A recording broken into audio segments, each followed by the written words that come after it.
first, many years ago, I stumbled on this definition of real leadership that I love. It's at the beginning of the book, and I can claim no credit for it other than stumbling on it. It's from an American writer named David Foster Wallace, who wrote this in a Rolling Stone article many years ago, and he was following John McCain around on the campaign bus when McCain was running in 2000, making his first run for the presidency.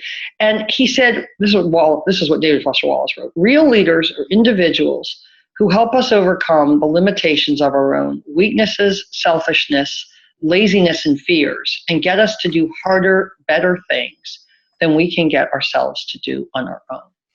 I think this is just such a great definition, and it's with me always.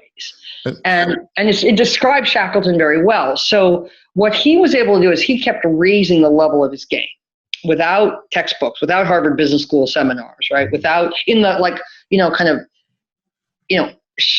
chivalric code of the British Navy, for God's sakes. Empathy was not a word we were teaching people. As we put stripes on their navy blue coats, right? But the fact that he could do these things and keep raising his level of the game, including lots of improvisation, right? Lots of powerful signaling, because he knew that men take signals from what he did, not just words, not just actions.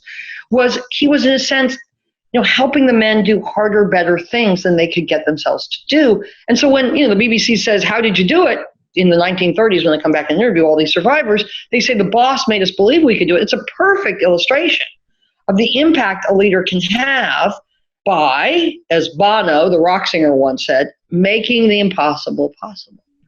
And that is the most, kind of nurturing or empowering aspect of my research.